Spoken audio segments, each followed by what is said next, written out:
Amém. Obrigado, Milena. Obrigado, Senhor. Então, hoje eu queria. A gente vai percorrer um pouquinho a Bíblia, porque eu quero falar do temor a Deus, de uma maneira geral, mas começando pelos. Porque a gente faz muita coisa errada nas nossas vidas, que a gente até acha, até como cristão, a gente acha que está tudo certo.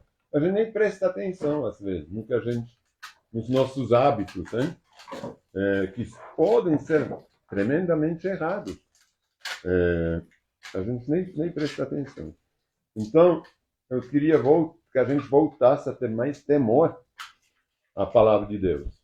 Porque a palavra de Deus é Deus. Então, o que ela está falando é Deus falando. Quando ela fala, não pode fazer isso, não pode. Não é para fazer. Entendeu? Então, vamos começar pela importância dos 10 mandamentos. Né? Eu quero falar de idolatria, eu quero falar de muitas coisas que a gente, às vezes, acha que não faz, mas faz. Ou inconscientemente, ou às vezes conscientemente, achando que não tem nada a ver. Vamos então começar pelos 10 mandamentos. Vocês querem abrir as suas Bíblias também?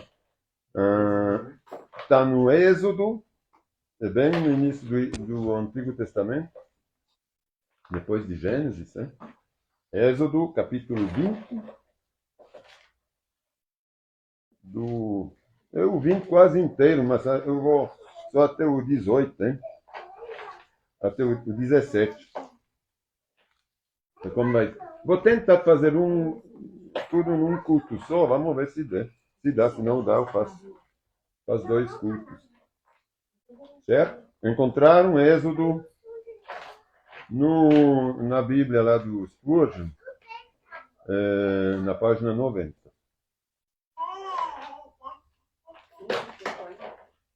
Todo mundo encontrou? Êxodo capítulo 20, versículo 1 a 17. Mas eu vou ler desenvolvendo.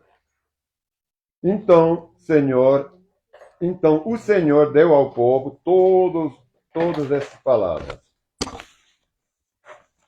Eu sou o Senhor, seu Deus, que o libertou da terra do Egito, onde você era escravo. A gente pode sempre se tomar como referência, quando ele fala no Antigo Testamento, quando se fala da terra do Egito, foi libertado. Na verdade, o Senhor, ele nos libertou hoje do mundo das trevas, hein?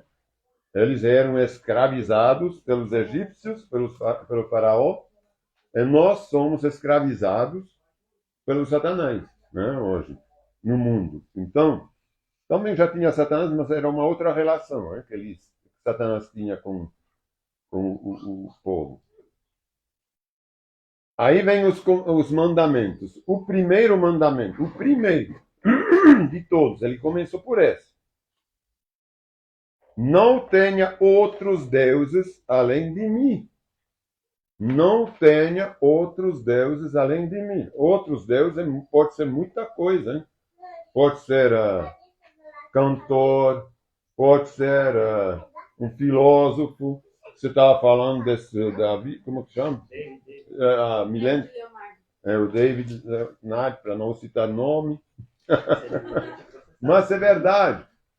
Quando ele se refere a si, por exemplo, algumas pessoas se referem assim, será que através de mim não veio várias pessoas a Deus, esse tipo de coisa? Então, não tenha outros deuses além de mim. Deuses com minúsculo, hein? Não faça por si, o segundo mandamento, não faça para si espécie algum de ídolo ou imagem de qualquer coisa no céu, na terra ou no mar. Não se curve diante deles, nem os adore, pois eu, o Senhor, seu Deus, sou um Deus zeloso. Então, isso aqui é extremamente importante, porque às vezes mesmo como cristão, quando a gente vem de uma cultura aqui católica, hein, a gente tem dificuldade às vezes a imaginar que tudo que a gente viveu, conviveu, seja realmente é ruim, que a gente não tem que se desfazer completamente, a mente tem que ser limpa, hein, de todas essas imagens, de todas essas coisas que a gente se curvava, adorava. Isso é muito importante. Porque ele fala: trago as consequências do pecado dos pais sobre os filhos até a terceira e quarta geração dos que me rejeitam. Mas demonstro o amor por até 1000 gerações dos que me amam e obedecem a meus mandamentos. Então tem consequências, né? Quando a gente persiste na coisa errada. Pode ser às vezes no coração, né? Às vezes é só no coração. Por exemplo, tem muito isso, eu vejo com a Virgem Maria, essa, como ela chama? Nossa Senhora Aparecida.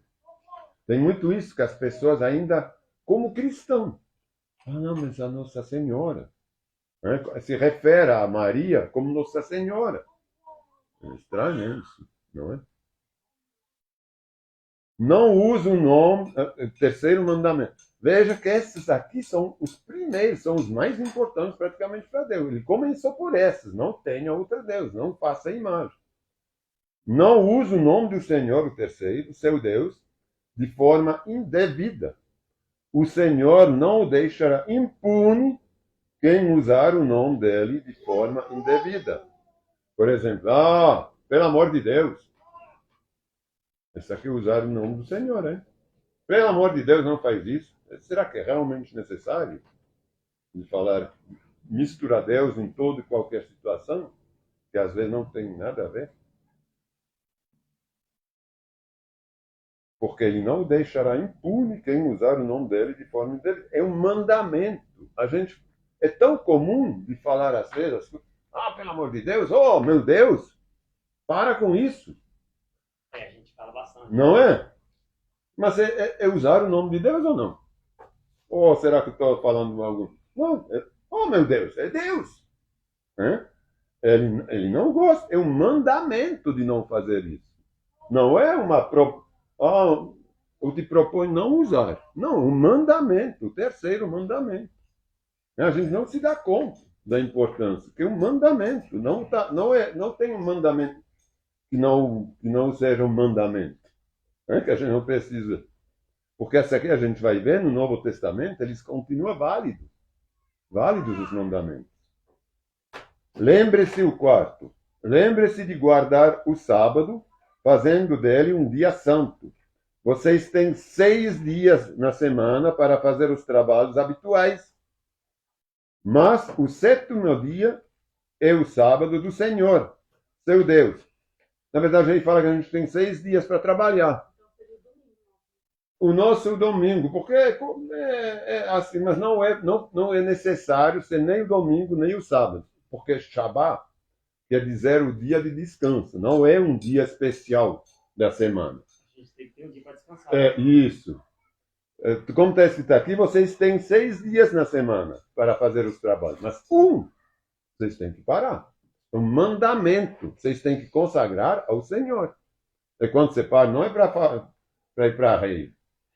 É para consagrar esse dia, o Senhor que me dá o descanso. Então, estou agradecido ao Senhor. Então, eu consagro esse dia ao Senhor e a mim. O Senhor me dá essa graça de poder parar. Então, a gente tem que pensar nele. Né? É comum a gente usar esse dia como domingo, porque na nossa cultura a gente faz os cultos. Você já aproveita e não trabalha, mas tem gente que trabalha de domingo. Então eles têm que parar um outro dia e fazer desse dia o dia do Senhor. Né? Porque Shabbat não quer dizer sábado, quer dizer descanso, na tradução original. É o dia de descanso. Certo? Lembre-se de guardar o sábado, que é o Shabbat, fazendo dele. Pois é, eu já li. Nesse dia, ninguém em sua casa fará trabalho algum. Ninguém fará trabalho algum. Nem você, nem seus filhos e filhas, nem seus servos e servas, nem seus animais. Quando a gente fala de animais, aqui seria cavalos que estão arando, trabalhando, hein? O boi. Nem os estrangeiros que vivem entre vocês.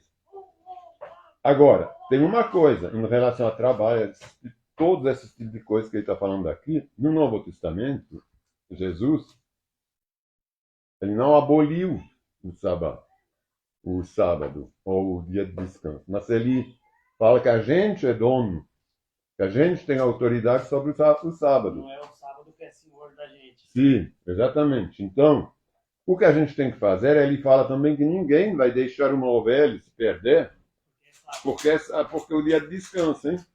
Então a gente tem que ter essa...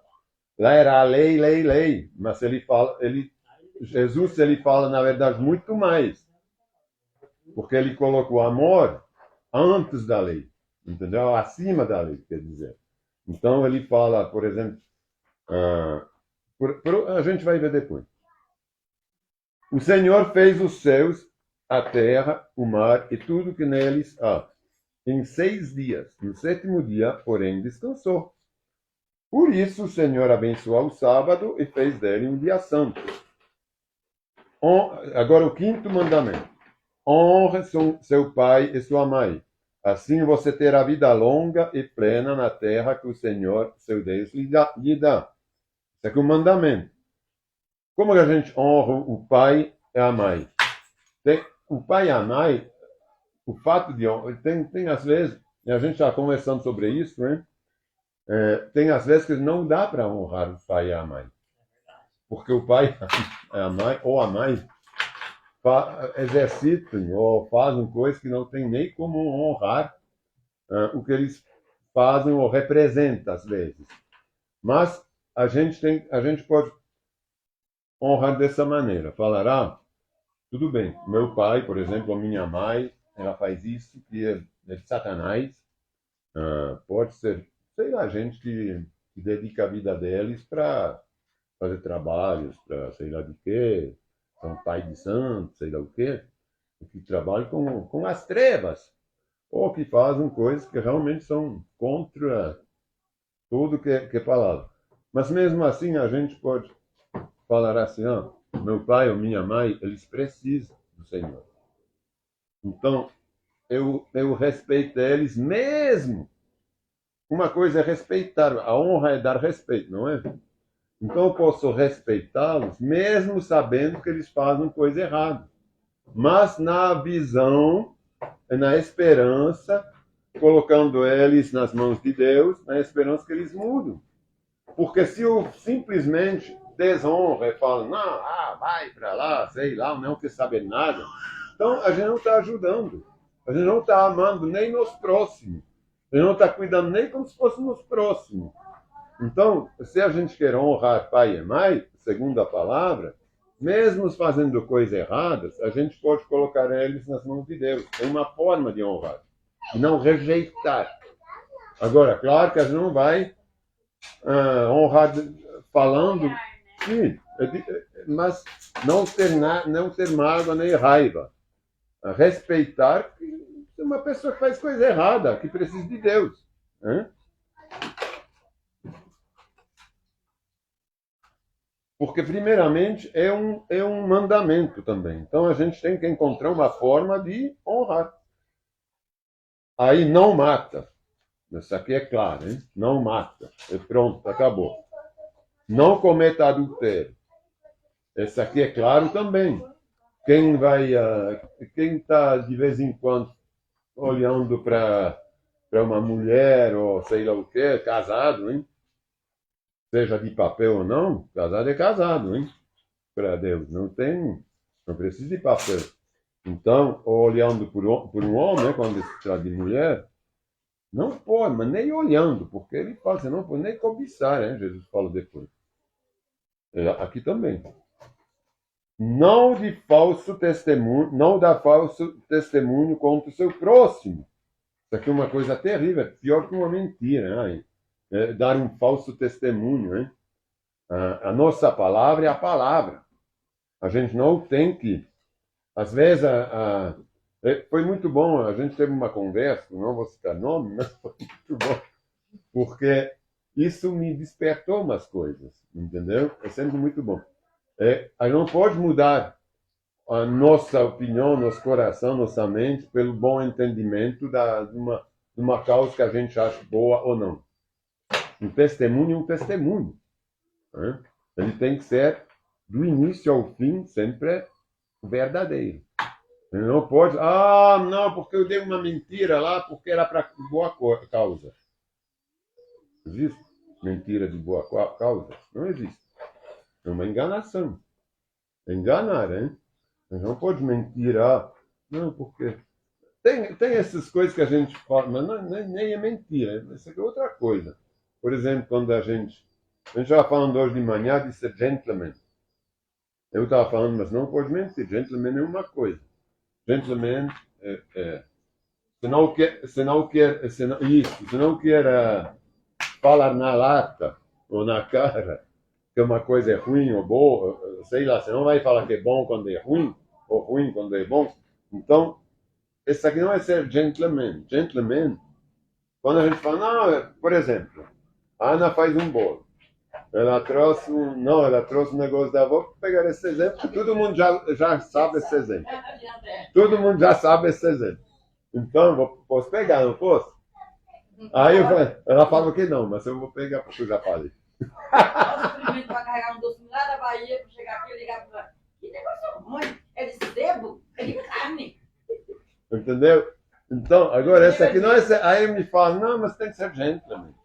Você não pode falar que é assim, que é feito a base de sério. Eu não gostei, mas eu gosto meu. Eu falei, deve ser muito bom, mas eu não gostei. Mas eu não posso falar que eu gostei. Eu vou falar que eu gostei? Não gostei. É bom. Não eu não achei bom. Não estou falando que o negócio, o troço não é bom. Eu não achei bom. Eu te falei isso. Eu tenho um áudio original. Eu falei, eu não gostei. Eu não gostei. Não vai comigo, não é do meu gosto. Agora, não, mas você tem que ser gentleman. Tem que falar, não vou falar que é bom, se eu gostei, se não é bom. Se não gostei, quer dizer. Aí, agora, gentleman, não, é puxar a cadeira, é abrir a porta, entendeu? É levar para o restaurante, sei lá. Essa aqui é outra coisa. Tem nada a ver ser gentleman ou mentir. Ou mentir pela boa causa. Eu acho que não tem nada a ver. Uma coisa, outra coisa. Eu não preciso mentir. Agora, tem que saber para quem é melhor ficar calado. Não preciso falar nem se é bom, nem se é ruim. Mas como eu gosto de encher um pouquinho de atormentá-la, mas no bom sentido. Por isso que não ganhou doce hoje. Tem umas coisas também que... A gente sempre, quando a gente é amigo, a gente pode falar as coisas. Mas Foi quem? Foi Ló que mentiu que a mulher era a irmã dele? Para não ser morto? Sim. Então, ele deu uma meia mentira, na verdade, porque ele é meia irmã. Mas era a esposa dele. Sim, era a esposa, mas uma meia irmã. Então, ele mentiu para se livrar da morte. Matar ele? Exatamente. Não era Ló, era o Abraão, Abraão. Era o Abraão, que era casado com a meia-irmã. Então, era Abraão, né? E teve também um outro que estava com meia-irmã, o filho dele também. Não, o Isaac. É o Isaac, hein? Não, o Isaac não. O Isaac é o irmão do Jacó, não. Ele se casou com... Não, acho que não. Eu sei lá, tem que ver. Então, agora, voltando. Não dê falso testemunho com seu próximo. Então, não mente, hein? Não cobiça a casa do seu próximo. Não cobiça em geral, mas a casa do seu próximo. Não cobiça a mulher dele, nem seus servos, nem os servas, nem o seu boi, jumento, nem qualquer outra coisa que lhe pertence. Porque é fácil cobiçar, quando ele está falando aqui do seu próximo, porque o próximo geralmente é o vizinho, hein? Então a gente vê o pasto do vizinho sempre mais verde, hein? Ou os animais, não é verdade? Então, ele está falando, você está sendo vizinho, você está observando o que ele está fazendo? Não é para observar, deixa ele viver. Ele tem a vida dele, você tem a tua vida. Então não cobice, nem espia, nem... Deixa ele viver com as coisas que ele tem, você se contente com as tuas coisas, não? Agora, trocou de carro, problema dele. a felicidade dele. Tanto faz, né? Eu tenho minha vida, ele tem a dele. Mas não é por isso que a gente não tem uma amizade. Certo? Isso foi o 10º mandamento. Então, agora, a partir daí, a gente vai ler em Isaías, no capítulo 44, do versículo 6 a 20. Isaías, capítulo 44, que fala muito sobre idolatria. Hein? Então, eu vou me referir muito na idolatria, por quê? Porque nos 10 mandamentos, 3 primeiros fazem referência a isso, né, na verdade. Os 3 primeiros. De termos um Deus só, de não adorarmos imagens, não ter ídolos, etc.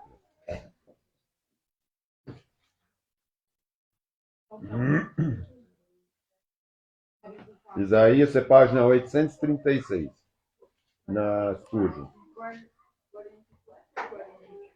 Página 836, 44, capítulo. Versículo 9 até... Não, versículo 6 até 20. A insensatez tem um subtítulo aqui, que é insensatez da idolatria. Isso vai nos dar ele dá todos os motivos de por que não adorar e não fazer ídolos. É uma coisa que não faz nem cabimento para um ser inteligente. Né? Para qualquer um que é inteligente, ele não vai adorar ídolos, você fazer ou imagem. Isso é a Bíblia que está falando, não é meu coração ou alguém que fala, não, porque não tem a ver com dogmas religiosos ou com princípios religiosos. Isso aqui tem a ver com a palavra de Deus. Versículo 6. Assim disse o Senhor, Rei e Redentor de Israel. Israel somos nós, hein? O Senhor dos Exércitos. O Senhor dos Exércitos. Por que dos Exércitos? Isso não é só relacionado à autoridade e força do Exército. É relacionado-se à autoridade. Tudo é debaixo dele. O exército dos anjos, o exército, as pessoas, a natureza, tudo isso são exércitos. Hein? Tudo é debaixo da autoridade do Senhor. Por isso que ele mesmo se chama Senhor dos Exércitos mais de 200 vezes na Bíblia. Mais de 200 vezes. Eu sou o primeiro e o último. O alfa e o ômega, hein? Em outras traduções. Não há outro Deus. Não há outro Deus. Quem é semelhante a mim? Perguntando. Quem será que é semelhante a mim? Que se apresente na minha frente. Tem alguém que está se achando um Deus também? Que se apresente na minha frente que a gente vai ver quem é Deus. Que faço o que eu fiz desde os tempos antigos. Quem criou o mundo? Quem fez os animais e tudo que aqui existe? Quando estabeleci um povo e anunciei seu futuro. Foi Abraão, hein? Não tremo, não tenho medo. Acaso não lhes anunciei meus propósitos há muito tempo? Vocês iam ser férteis, felizes, é tudo, se vocês estão comigo. Quem treme, quem tem medo, é porque não está com Deus. Porque Deus, quando a gente segue o que ele anunciou, é só para nossa felicidade. Vocês são minhas testemunhas. Há outro Deus além de mim? Não. Não há nenhuma outra rocha, nenhuma sequer onde a gente pode se firmar, que não deslize, que não vai embora com a chuva. Né? A rocha que persiste, que não quebra por nada, que vai persistir até o fim. Como são tolos os que fabricam ídolos. Esses objetos que tanto estimam, não têm valor algum. Os que adoram ídolos não sabem disso. Eles não sabem disso, porque é impossível adorar a ídolos e saber que não tem valor, né? Então, quem adora ídolos é que não sabe, é que não tem sensatez, não consegue refletir e pensar. Por isso serão envergonhados. Quem, senão um tolo, faria seu próprio Deus? Mas não é verdade? Como que eu posso fazer? Dizer que é um Deus, que ele vai fazer alguma coisa para mim? Um ídolo que em nada pode ajudá-lo. Em que uma coisa de matéria vai me ajudar? Todos que adoram ídolos serão envergonhados. É forte isso, hein? Bem como todos esses artesãos, os que os fabricam. Simples mortais que se dizem capazes de fazer um Deus, como um minúsculo. O que é que esse Deus vai fazer? Ainda que unam forças, estarão unidos em terror e vergonha. Pode se unir a adorar tantos centenas, dezenas de ídolos. Só vai se unir no terror e na vergonha no final. Porque serão envergonhados. O ferreiro trabalha na forja para criar uma ferramenta afiada. Martela e modela com toda a força. De tanto trabalhar, sente fome e fraqueza, fica sedento e desfalece. O escultor, por sua vez, mede um bloco de madeira e nele desenha um esboço. Trabalhe com cinzel e plaina e entalhe a imagem de uma pessoa, dá à imagem beleza humana. E a coloca num pequeno santuário. Nós vamos ver esses, como que chama esses? Como que chama esse negócio? Capelinha. Gruta. A capela. Capela. Gruta, hein? É gruta. Gruta, hein? E coloca num pequeno santuário. Corta cedro, escolhe cipreste e carvalho. Planta um pinheiro no bosque para que a chuva faça crescer. Então, usa a parte da sua madeira que ele plantou, que ele cresceu. Usa parte da madeira para fazer fogo. E com ele se aquece e assa o pão. Né? Usa pôr na lenha. Depois pega o resto da mesma lenha. Pega o resto e faz para si um Deus para adorar. Faz sentido isso? Faz um ídolo e se curva diante dele de um pedaço de madeira. Ele mesmo deu a imagem, né? Ele escultou. E se curva diante dele. Queima a parte da árvore para assar carne, come e se mantém aquecida. Que fogo bom disso. Já não sinto frio. Então pega o que resta e faz seu Deus, um ídolo esculpido. Curva-se diante dele e adora. Ora a ele e diz: livra-me, pois tu és meu Deus. Rapaz, mas é triste, hein? Quanta estupidez e ignorância. Seus olhos estão fechados e ele não consegue ver. Sua mente está fechada e não consegue compreender. Parece que uma coisa que não... Aquele que tampa a visão, não é? Que tampa a mente.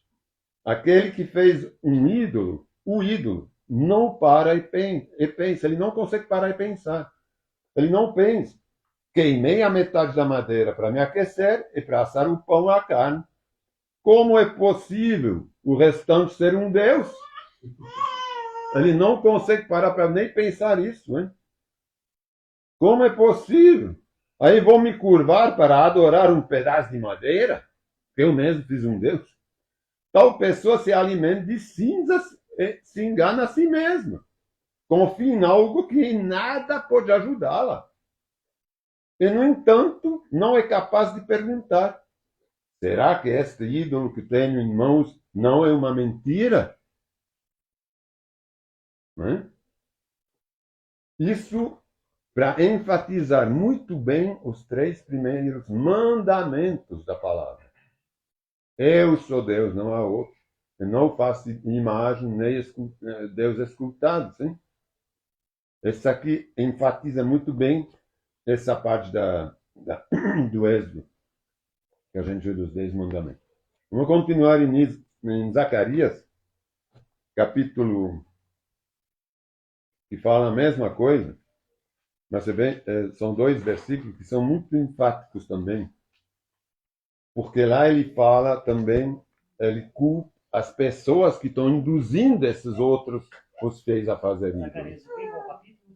10. Zacarias 10, é antes do Novo Testamento, é na página 1101 das Pujas. Minha Bíblia para na 700. É, você vê? Não, ela para na 700 no final. Mas esse aqui é no Antigo Testamento, você tem mais de 700 páginas, com certeza. Não, é? Sério? 168. Não, mas esse aqui no final do... Mas você vai ver, me fala no Zacarias, qual é o número da página, é outra numeração, você vai ver. 500 Em Zacarias? Ah, a tua ela vai de 1 até o final, é a mesma numeração? Não, aqui também. É, aqui também, meu amigo. Zacarias é antes de Malaquias, é do Evangelho de Mateus. É logo antes do Evangelho de Mateus. Mas, Miriam, por que você não ajuda a isso, por favor? achei. Ah, então tá bom. Todo mundo encontrou? Sim. Então, vou ler do 2, Zacarias capítulo 10, versículo 2 e 3. Os ídolos do lar dão conselhos inúteis. Os adivinhadores só predizem mentiras. E os que interpretam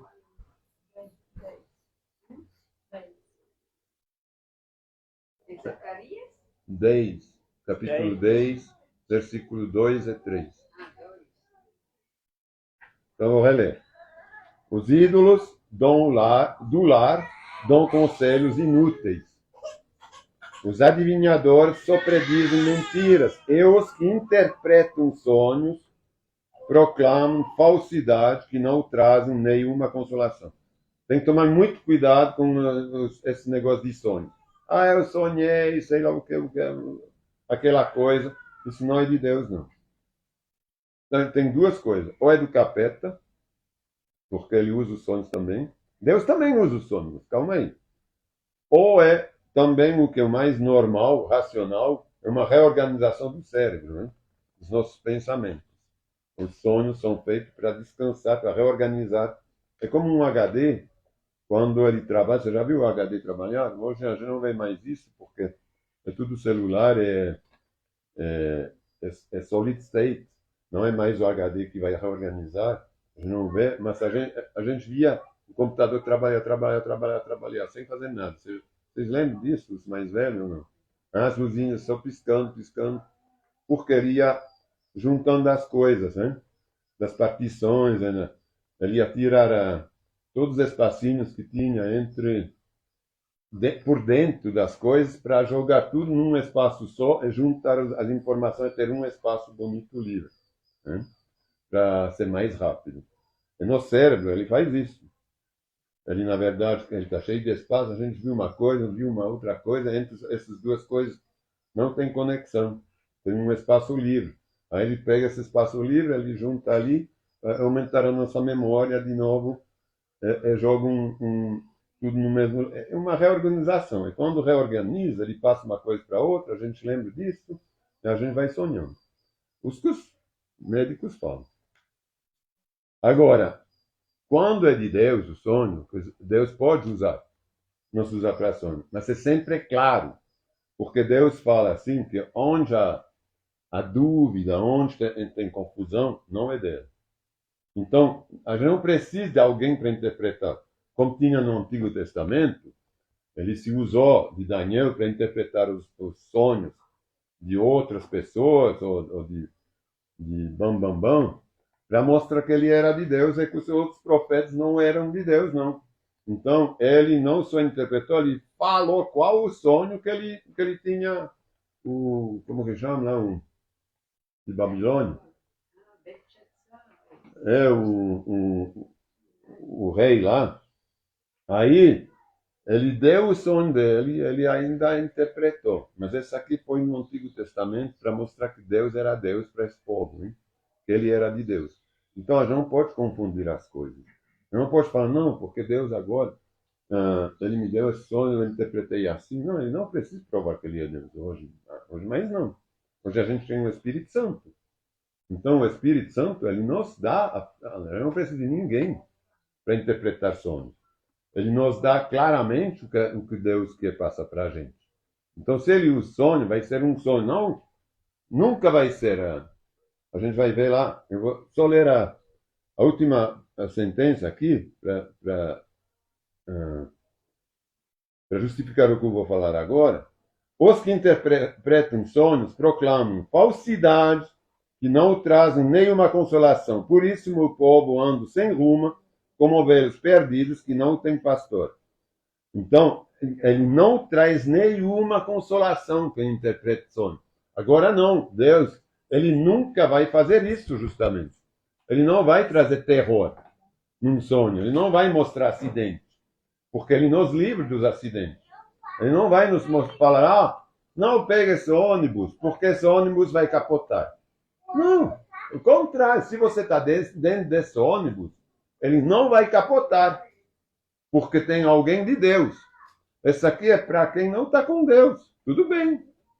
Vai lá no adivinhador, vai lá interpretar sonho. Não, você vai viajar, você vai pegar esse avião. Não pegue, porque vai ter acidente. Muitas vezes ele tem um acidente. Acontece.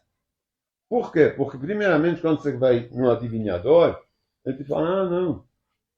Você vai perder esse namorado, sei lá o quê. Aí você perde. Porque ele está proclamando isso. Você vai lá, lê a tua mão. Ah, sim, essa tua vida aqui está interrompida aqui. Você começa a acreditar nisso. É como na astrologia. É em abominação a Deus, o futuro. Não está na adivinhação nem na minha mão. Está na mão de Deus. Eu tenho que me confiar em Deus. É Deus que tem minha vida nas suas mãos, não é minha mão. Não o adivinhador que fala. Aí o que acontece? Ah, sim, essa aí está lá por volta dos 40 anos. Eu acho que você vai ter um acidente muito grave. Aí você começa a acreditar nisso, não é? Isso acontece, o capeta escuta. Ou até o capeta que pôs, porque ele quer te tirar lá para que você não conheça Deus. Ele usa esse tipo de coisa. Então, vai acontecer. Ele faz acontecer o capeta. O capeta não é onisciente. Ele não sabe do teu futuro. Mas ele pode provocar as coisas. Ele não é onipotente, mas ele é potente. Ele pode criar acidente, pode criar tudo o que ele quiser. Enquanto Deus te proteja. Mas ele pode criar esse tipo de coisa. Então, quando você começa a acreditar, você põe a tua fé, você põe a fé no capeta. É no que foi predito na tua mão, e não em Deus. E quem tem o futuro nas suas mãos, quando a gente é cristão, é Deus. Então a gente não tem que... Isso aqui não tem que saber das estrelas. Isso aqui é tudo falso Deus. É tudo adorar outros deuses. É que não é Deus. Certo? Por isso, meu povo anda sem rumo, como ovelhas perdidas que não têm pastor. Porque quando a gente lê a palavra, quando a gente tem alguém que nos ensina a palavra, o povo não anda sem rumo. Ninguém vai andar sem rumo aqui se vocês leem a palavra e andam segundo os preceitos e praticam a palavra. Se vocês obedecem os mandamentos de Deus, já só isso. Se obedecer nos 10 mandamentos, já nos coloca um rumo certo, não é? Então já vamos começar a dar atenção, a temer esses mandamentos. E não achar que, não, é uma coisa olé, hein? Os mandamentos, não. Uma coisa que a gente tem que realmente, nossa palavra é nossa palavra, não pode enganar, não pode mentir, não pode adorar outras coisas e procurar a saber coisas que não é para a gente saber. Porque a gente que vai começar a fazer a criar nosso destino, não está mais na mão de Deus. E para terminar, estou me prolongando, mas eu estou vendo que dá para acabar aqui. É só 3 versículos, 4 versículos. Em 2 Pedro, é a epístola de Pedro, né? No final, na página 1447. 2 Pedro, capítulo 2, no início, versículo 1 a 3. São 3 versículos. Isso é advertência contra quem vai proferir essas mentiras, que são os falsos mestres, né? Que são ídolos, na verdade. Como a gente falou desse David, ou sei lá o quê. É 2 Pedro 2, 1 a 3. Porque esses grandes pastores que a gente vê nas mídias também são ídolos. Né? Porque não errar ver que quando a gente vê lá na televisão, eles têm até uma xícara, eles tomam água, tem até a imagem deles na xícara. Eles já começam a vender a imagem deles. Então é adorar a imagem deles até. Tem uns que falam, não, bebe nessa xícara, que aqui eu estou ungindo a xícara. Ela tem ela tem um poder, isso aqui é tudo. O perigo dos falsos mestres, aqui um subtítulo. O Pedro falando, hein? O apóstolo. Contudo, assim como surgiram falsos profetas entre o povo de Israel, também surgiram falsos mestres entre vocês. Ele estava falando, depois já, que Cristo tinha sido crucificado, é no nosso tempo já que ele está falando. Então ele está falando como surgiram, na época do Antigo Testamento, que eu li até agora, falsos profetas, já tem falsos mestres, falsos pastores, né? Que ensinam falsas coisas. Também surgiram falsos mestres entre vocês. Entre vocês. Quer dizer, não entre a gente aqui, mas entre vocês, a primeira igreja, hein? Essa igreja dos Atos. Já tinha gente desviados, que se desviavam dos que ensinavam.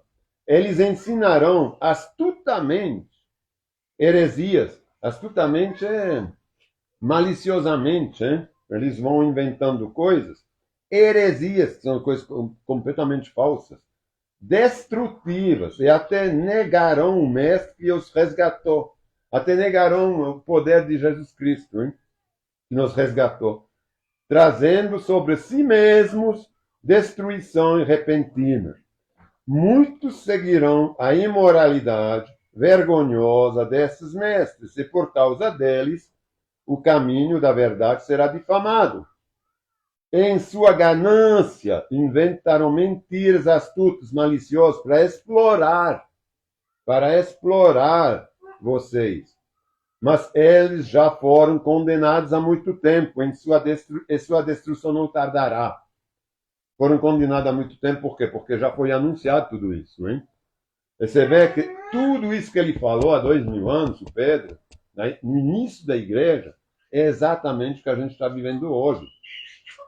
Ele está falando, eles ensinaram astutamente heresias, até negarão o mestre, trazendo sobre si mesmo destruição. Muitos seguirão a imoralidade. Quantos desses mestres, falsos pastores, já casaram, recasaram, pegam dinheiro, põem os filhos nas escolas até fora do país, vivem da extorsão dos membros, dos fiéis.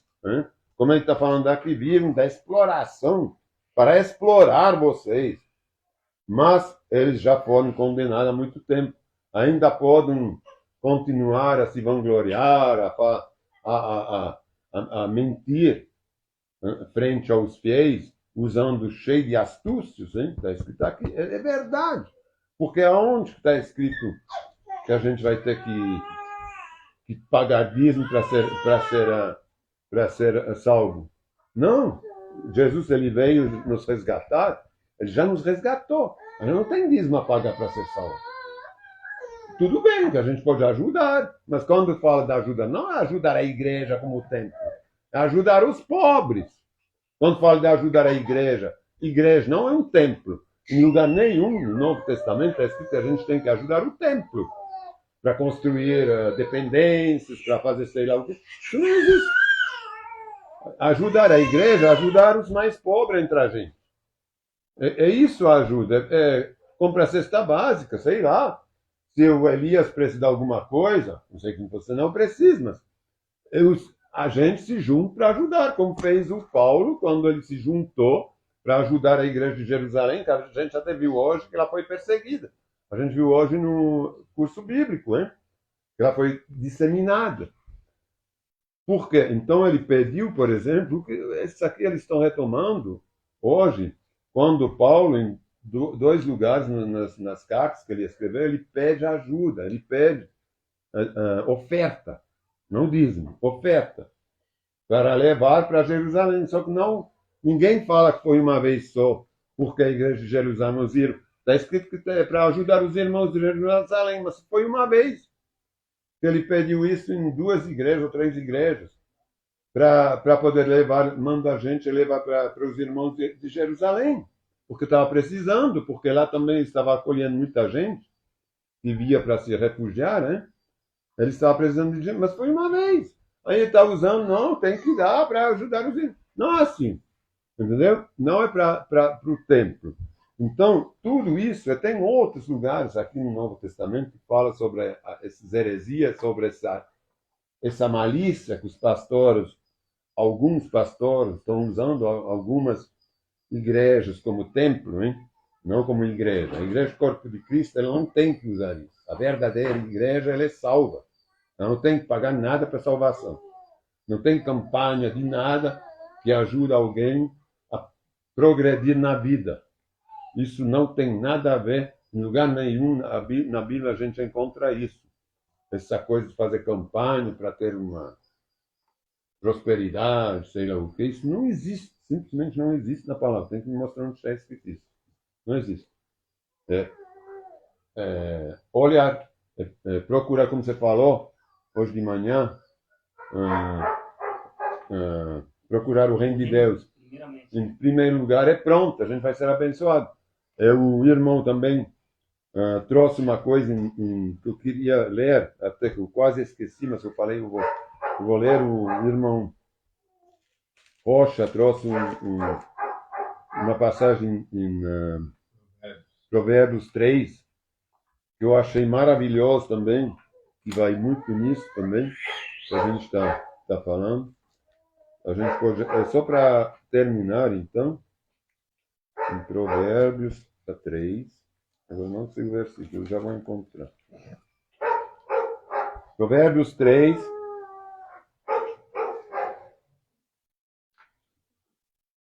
é justamente falando de honrar com as nossas riquezas, nossos bens, a igreja, hein? Ele falou, é também se afastar do mal para ter saúde. O que nos dá saúde? Será que é pagando uma oferta? É pagando um dízimo? Essa aqui tem está tudo junto já. O que nos dá a saúde é porque honrar com nossas riquezas. Eu vou ler aqui do versículo em Provérbios 3, que ele trouxe hoje de manhã. Versículo 7, eu vou ler do 7 ao 11.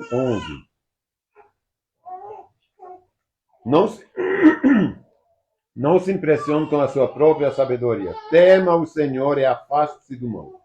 Então, você terá saúde para o corpo e força para os ossos.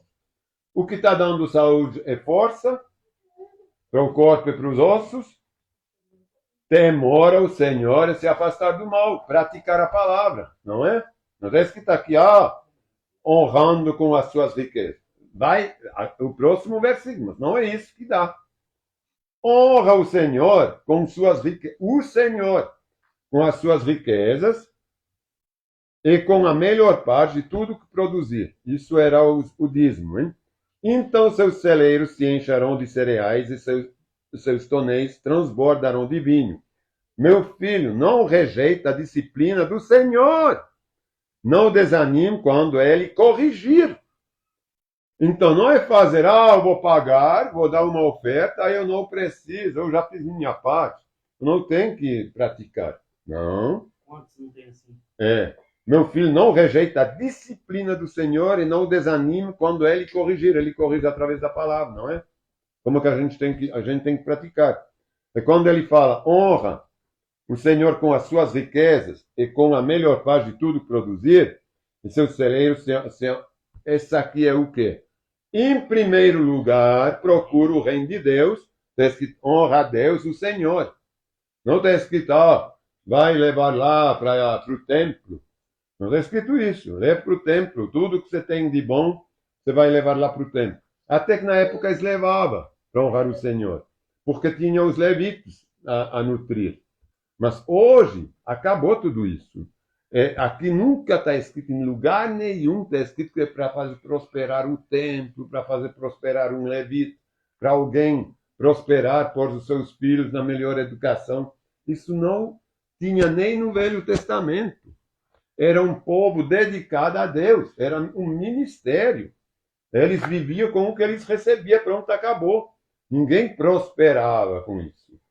Entendeu? Hoje, se um pastor não consegue ter um carro, ter, sei lá, a mulher dele dando palestra, os filhos nas melhores escolas, é que ele é mal sucedido. Entendeu? Não é mais ministério de mim, é maxistério. Entendeu?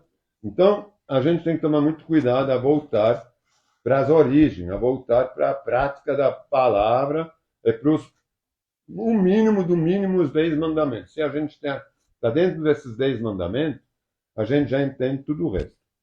Isso nos dá um entendimento de toda a palavra. Certo? Vamos vigiar. Obrigado, Senhor, por essa palavra. Obrigado porque a gente pode... Você nos corrige, Senhor. Você é nosso Pai, nosso Senhor, nosso único Deus. A gente te adora, não através de ídolos, não através de nenhuma imagem, mas a gente te adora através da tua unção, do teu Espírito Santo, que é manifesto no nosso coração, no nosso corpo. Nosso corpo é o templo do Espírito. É teu templo, Senhor. Não é nem um edifício. O edifício